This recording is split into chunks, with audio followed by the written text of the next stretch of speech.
વર્તેજમાં લગ્નેતર સંબંધના કારણે પતિએ પત્નીનું ગળું દબાવી હત્યા કરનાર આરોપી પતિ ઝડપાયો.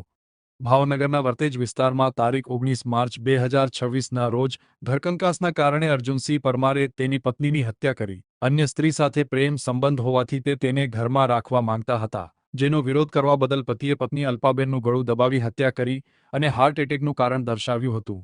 પરંતુ પીએમ રિપોર્ટમાં ગળું દબાવવાથી મોત થયું હોવાનું બહાર આવતા વર્તેજ પોલીસે આરોપી પતિ વિરુદ્ધ હત્યાનો ગુનો નોંધી આરોપી અર્જુનસિંહ પરમારને ઝડપી લીધો છે.